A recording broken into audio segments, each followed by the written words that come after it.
the entire cafeteria of Orbital Station. Ketha 7 fell into shocked silence when the three Velkren cubs, each no larger than a house cat but covered in iridescent blue fur with crystalline claws, scrambled across the polished tables and climbed directly onto Captain Ryan Mitchell's shoulders, purring with a frequency that made the air vibrate. And Ryan knew in that instant that his life had just become infinitely more complicated. Because in Velkren culture, when cubs choose an outsider, it means their mother has marked that person as worthy of the highest honor and the most dangerous responsibility. And Ryan had no idea which of the two Velkren sisters who ruled this station had sent these cubs, or why, or what choosing to protect them would mean for the fragile peace treaty he'd been sent here to negotiate. Ryan had arrived at Ketha 7 exactly 6 days ago as Earth's representative to the Velkren sovereignty, a species of feline humanoid warriors who controlled 12 systems and whose alliance could tip the balance in humanity's favor against the encroaching Kreshnak threat. And his mission had been simple in theory: convince the Velkrens that humans were worth partnering with, that despite being physically weaker and technologically younger, Earth brought value to the galactic table. But theory had crashed into reality the moment Ryan met the station's co-commanders, Sisters Jathara and Cassandra, who ruled jointly but agreed on absolutely nothing. Jathara, the elder by 3 years in a species that lived 200, was a warrior diplomat who believed in strength through unity, in building alliances even with species the Velkrens considered inferior, who saw humanity's resourcefulness and adaptability as assets worth cultivating, and who had welcomed Ryan with formal respect and strategic interest that felt almost warm compared to her sister's reception.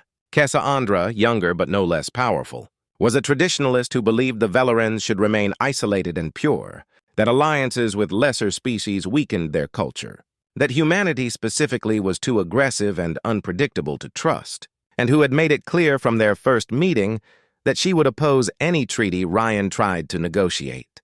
The station operated under an uneasy dual command, with each sister controlling different departments and different factions of the crew, and Ryan had quickly learned that every interaction, every conversation, every meal in the communal cafeteria was a political minefield where choosing to sit with one faction or the other signaled allegiances he hadn't intended to make, which is why Ryan had been eating alone at a corner table, reviewing treaty proposals on his datapad and trying to appear neutral and unthreatening when the cubs had appeared.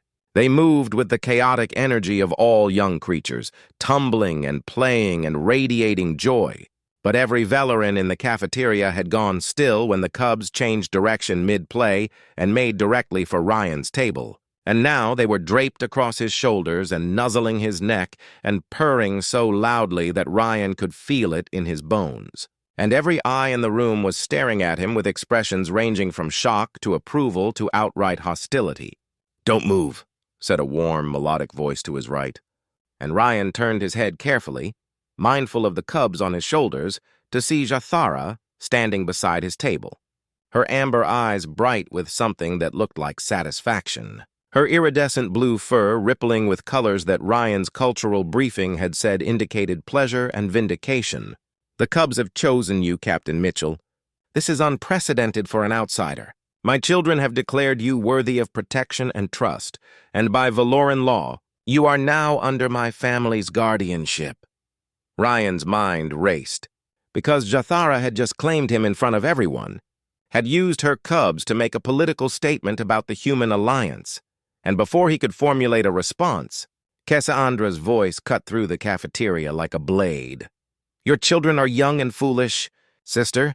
They climb on the alien because he smells interesting, not because he's worthy, and you dishonor our family by using cubs as political tools." The two sisters faced each other across Ryan's table, and the temperature in the room seemed to drop, and Ryan realized he was literally in the middle of whatever power struggle had been brewing between them. With 3 purring cubs on his shoulders as evidence and approximately 200 Velkren warriors watching to see what happened next. "My cubs choose whom they choose," Jathara said, her voice controlled but her fur now showing aggressive orange streaks. "And they have chosen the human, which means he has qualities you refuse to see. Cassandra, he has the protector's heart, the gentle strength that doesn't need to prove itself through aggression. The calm confidence that draws the young and vulnerable. These are Velkren values. These are the qualities we claim to honor. Yet you reject them when they appear in a human form. Cassandra's fur went pure silver, indicating cold anger, and she said, "You speak of values while forcing a political alliance down our throats. You use your cubs to manipulate perception, to make the humans seem trustworthy and worthy. But I know manipulation when I see it, sister. And I won't let you trade our sovereignty for Earth's empty promises." She turned her sharp gaze to Ryan, and he felt the weight of predatory assessment, felt himself being measured and found wanting, and she said, "Captain Mitchell, I'll make this simple for you. Choose my sister's path, accept her family's protection, support the alliance she wants to force through council, or choose independence, reject the cubs' attention, support my position that Velkrens should stand alone. Choose one, sister, or I'll choose for you by having you removed from this station within the hour for violating protocol by interfering with station commander's family members." Ryan felt the cubs tense on his shoulders, felt their purring falter, and he looked between the two sisters, Jathara, whose eyes held hope and strategic calculation, Cassandra, whose expression was hard and challenging, and he realized this moment would define everything that followed, that his choice would set the course for human-Velkren relations and possibly for his own survival. "With respect, Commander Cassandra," Ryan said carefully, keeping his voice calm and his body language non-threatening, "I don't think this is about choosing between you and your sister. I think this is about what I do right now with 3 young lives currently purring on my shoulders. And I'm not going to reject cubs who've shown me trust. I'm not going to push away children to make a political point. That's not who humans are, that's not who I am. So if that means I'm choosing Jathara's side, then I guess that's my choice. But I'd prefer to think I'm choosing to be decent, rather than choosing sides in a conflict I don't fully understand." The cafeteria remained silent, and Cassandra's fur cycled through several colors before settling on frustrated purple, and she said, "You think you're being noble, human? You think you're avoiding politics by hiding behind cubs? But everything is political. Every choice has consequences. And you've just declared yourself an ally to my sister and an obstacle to Velkren purity. Don't say I didn't warn you when this alliance you're building falls apart." She turned and left the cafeteria with her faction following, and the remaining Velkrens, Jathara's supporters, began to relax and return to their meals, and Jathara sat down across from Ryan with a complicated expression mixing triumph and concern. "Thank you for not rejecting my children," she said quietly, "and I apologize for putting you in that position. Cassandra is right that I used them politically. Though she's wrong about why they chose you, they genuinely responded to something in your nature, something that reads as safe and protective to young Velkrens. And Captain Mitchell, I need you to understand what you've just accepted." She gestured to the cubs, who were now fully relaxed and drowsing on Ryan's shoulders, their small forms warm and trusting, and she explained, "In our culture, when cubs choose an outsider, that person becomes kin-friend, becomes responsible for their protection and well-being, becomes part of our family structure in ways that transcend political alliance. You're not just supporting a treaty now, you're part of my family. And that means you're a target for anyone who opposes me, including my sister." Ryan felt the weight of this responsibility settling over him like the physical weight of the cubs, and he said, "Why would the cubs choosing me be significant? I've seen other Velkrens with young children here. Why does it matter if they climbed on an outsider?" Jathara's expression softened, and she reached across the table to gently stroke one of the sleeping cubs, and she said, "Because Velkren cubs are empathic. Captain, they sense emotional states, read intentions, and they only approach beings they perceive as genuinely safe, as having what we call kasvara, heart strength, the quality of being strong enough to be gentle, powerful enough to be kind, confident enough to be humble.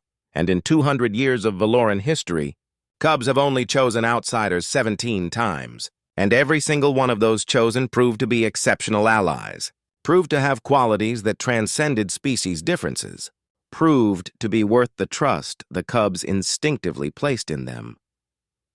Ryan sat with this information, feeling the warm weight of sleeping cubs and the monumental weight of expectation, and he asked, And what happens if I fail to live up to that trust? If I'm not as worthy as the cubs think I am? Jathara's eyes met his, and he saw vulnerability there.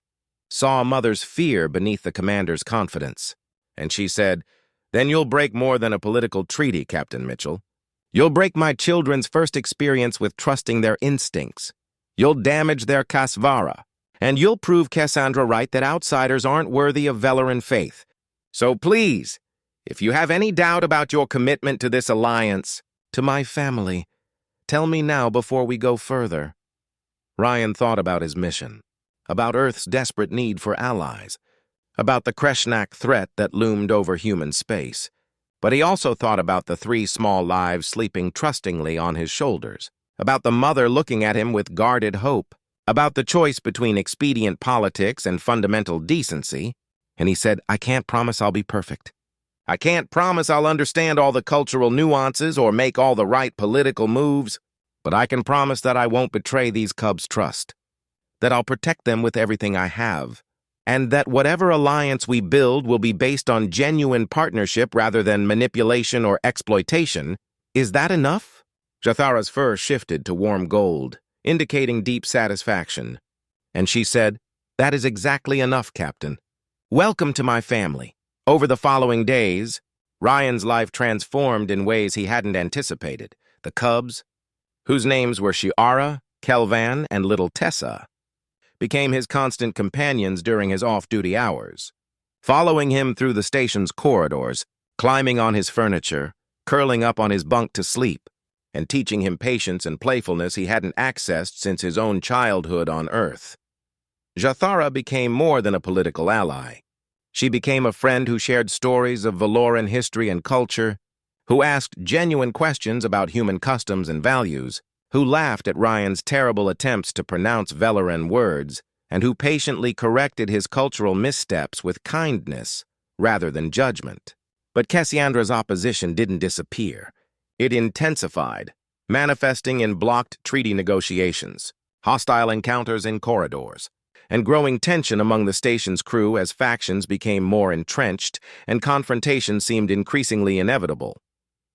The crisis came 2 weeks after the Cubs' choosing, when intelligence reports revealed a Kreshnak fleet moving toward Velkren space, a force large enough to threaten the entire sector, and the Velkren Council met in emergency session to determine response. Jathara argued for accepting Earth's alliance offer, for combining human tactical creativity with Velkren military strength, for presenting a unified front that would deter Kreshnak aggression, and she used Ryan's relationship with her cubs as evidence that humans and Velkrens could integrate successfully, could build trust across species lines, could become stronger together than separate.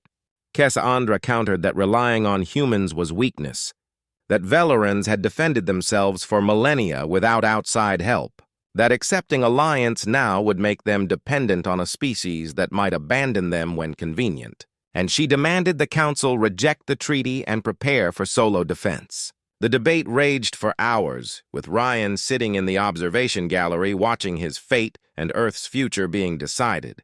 And when the Council finally called for a vote, it was deadlocked, exactly split between Jathara's alliance faction and Cassandra's isolationist faction, with the deciding vote falling to Elder Cathara, a neutral counselor who'd remained silent throughout the debate. Elder Cathara stood, her ancient fur more gray than blue, her eyes sharp with intelligence earned over 160 years. And she said, "I will not cast my vote based on political philosophy or tactical theory. I will cast it based on kasvara, based on whether the human among us has demonstrated heart strength worthy of Velkren trust. And to determine this, I invoke the trial of choice." The chamber went silent, and Jathara's fur flashed alarmed orange, and Cassandra smiled with predatory satisfaction. And Ryan had no idea what trial had just been invoked, but knew from the reactions that it was significant and probably dangerous. Elder Cathara turned to address Ryan directly. "Captain Mitchell, the trial of choice is ancient, invoked only when the worthiness of an outsider must be tested beyond doubt.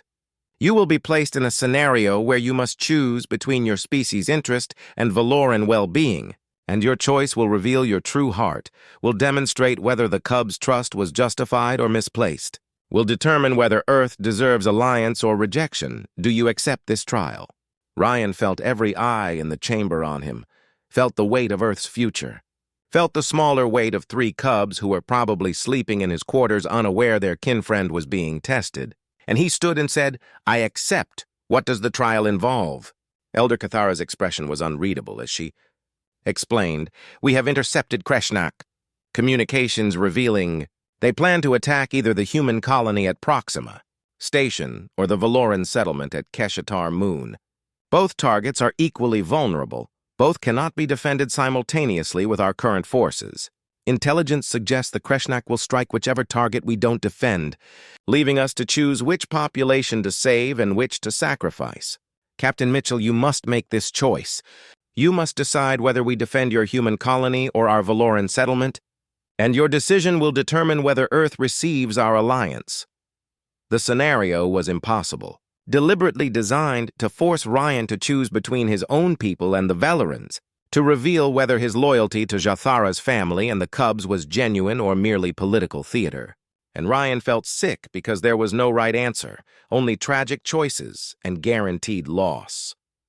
How many people are we talking about?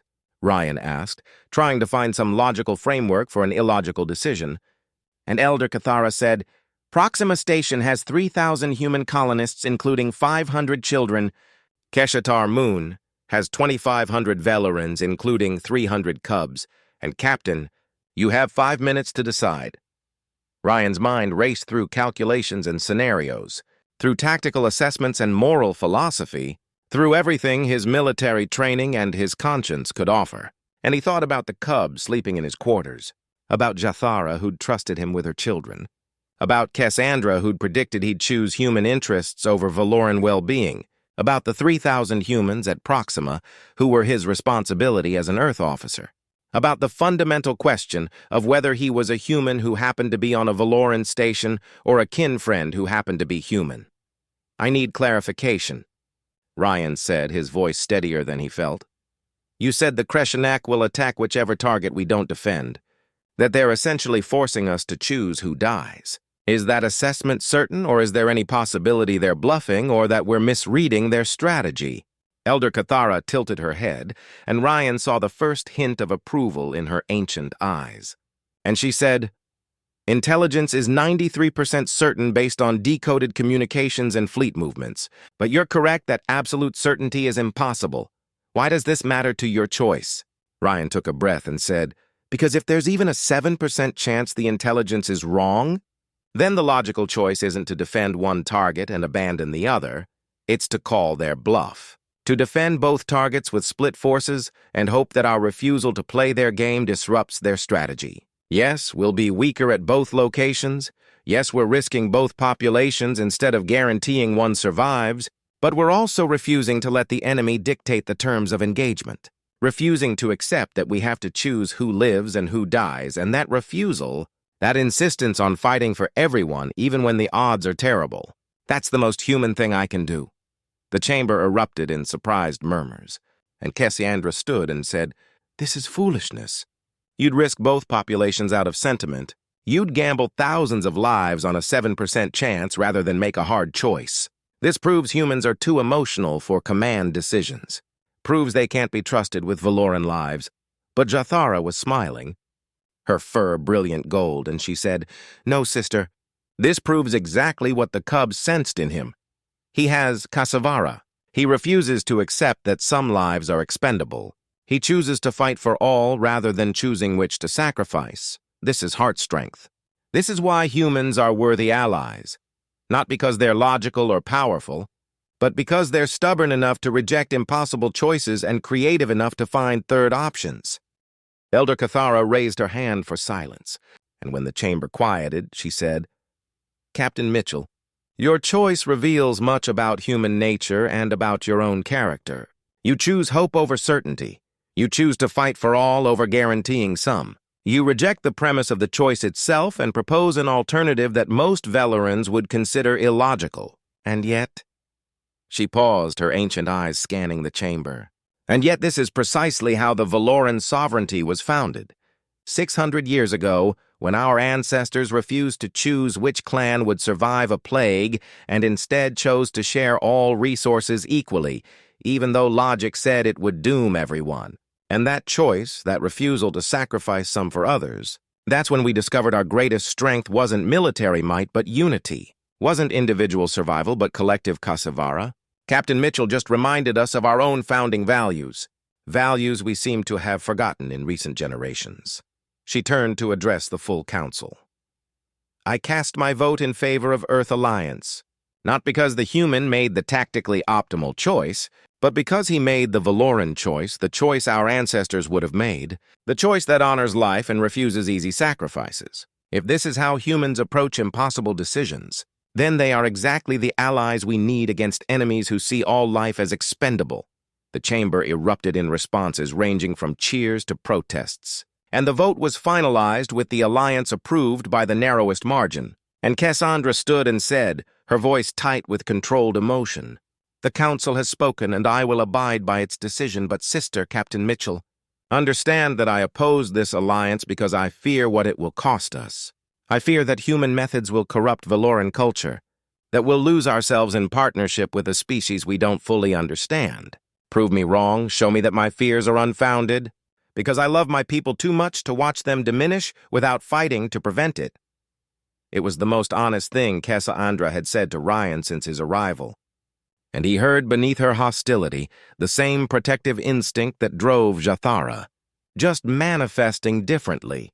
Both sisters trying to protect their people in the ways they thought best.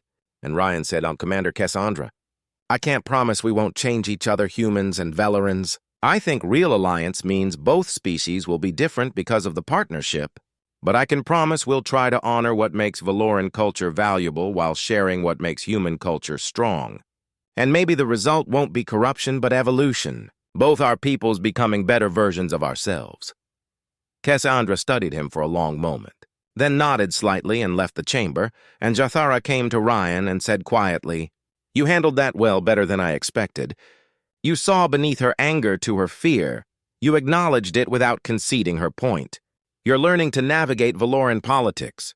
Captain, my cubs chose wisely. Ryan smiled and said, How did they know, really, 3 small cubs barely old enough to walk? How did they sense something about me that I barely understand about myself? Jathara's expression went soft, maternal, and she said, Cubs sense authenticity, Captain. They sense the alignment between what you project and what you truly are. And in you they sensed no gap, no mask. Just a person genuinely trying to do right even when unclear what right means. That's kasavara in its purest form, and it's rare in any species, precious in all of them. The following weeks brought rapid changes as Earth and Velkren forces coordinated defense against the Kreshnak threat, and Ryan's prediction proved partially correct. The Kreshnak did attack both targets, but the split defense held better than expected because human tactical flexibility combined with Velkren combat strength created synergies neither species had anticipated, and while losses were significant, both populations survived, both colonies held, and the Kreshnak fleet retreated, having learned that this new alliance was more formidable than they'd calculated. Ryan became a bridge between species, helping humans understand Velkren honor codes and helping Velkrens appreciate human improvisation, and the cubs grew and thrived, and Shiara, Kelvan, and Tessa became symbols of the alliance's success, living proof that different species could forge genuine bonds. And whenever Ryan doubted whether the alliance would hold, whenever political tensions rose or cultural misunderstandings created friction, he'd return to his quarters to find 3 young Velkrens curled up on his bunk, waiting for their kin friend. And their uncomplicated trust would remind him why the struggle mattered. Cassandra never became an enthusiastic alliance supporter, but she stopped actively opposing it. And in private moments, she admitted to Ryan that watching human and Velkren children play together in the station's commons, watching cubs and human kids figure out games that transcended species differences, gave her hope that maybe the alliance would create something better than either species alone could build. And Ryan counted that admission as a greater victory than any treaty signing. Years later, when historians analyzed the pivotal moment that created the Earth-Velkren alliance, they would point to Ryan's choice in the trial, to his refusal to accept impossible options and his insistence on finding alternatives. But Ryan always knew the real pivotal moment came earlier, in a cafeteria, when 3 cubs followed their instincts and climbed onto a stranger's shoulders, when a mother chose to trust that outsider with her children, when a human chose decency over politics and protection over advantage, because everything else, the alliance, the military victories, the cultural exchange, the peace that followed, all of it grew from that single moment of genuine connection, from the choice to honor trust rather than exploit it, from the understanding that strength without gentleness is just brutality, that power without compassion is just tyranny, and that the willingness to be vulnerable, to accept responsibility for small lives that trust you, to choose protecting others over protecting yourself. That's the essence of Kasvara. That's what makes any being worthy of family, whether biological or chosen, and that truth transcends species, transcends politics, transcends everything except the fundamental recognition that we're all just trying to find our way in a dangerous universe. And sometimes the bravest thing we can do is open our hearts to those who are different. Trust those we don't fully understand, and build families not from biology, but from choice. From the daily decision to show up for each other, from the stubborn insistence that love is stronger than fear, and connection is stronger than isolation. And Captain Ryan Mitchell, who'd arrived at Ketha 7 as a diplomat and become a kin friend, who'd been chosen by cubs and chosen in return to honor that trust, who'd rejected impossible choices and proposed alternatives that honored all life. He carried that truth back to Earth and shared it with a species that desperately needed to remember that their greatest strength wasn't their technology or their tactics, but their capacity for connection, their refusal to accept that anyone had to be sacrificed, their insistence on finding ways to save everyone even when the universe insisted that was impossible, and that very human stubbornness, that very human heart strength, that was humanity's gift to the galaxy. The reason cubs would climb on human shoulders, and mothers would trust humans with their children, and species would forge alliances that transformed scattered civilizations into something approaching family, proving once again that in the end, the most powerful force in the universe isn't weapons or technology or even intelligence. It's the simple courage to care, to trust, to choose love over fear and connection over isolation, and to honor that choice every single day, no matter how difficult or dangerous or politically complicated it becomes.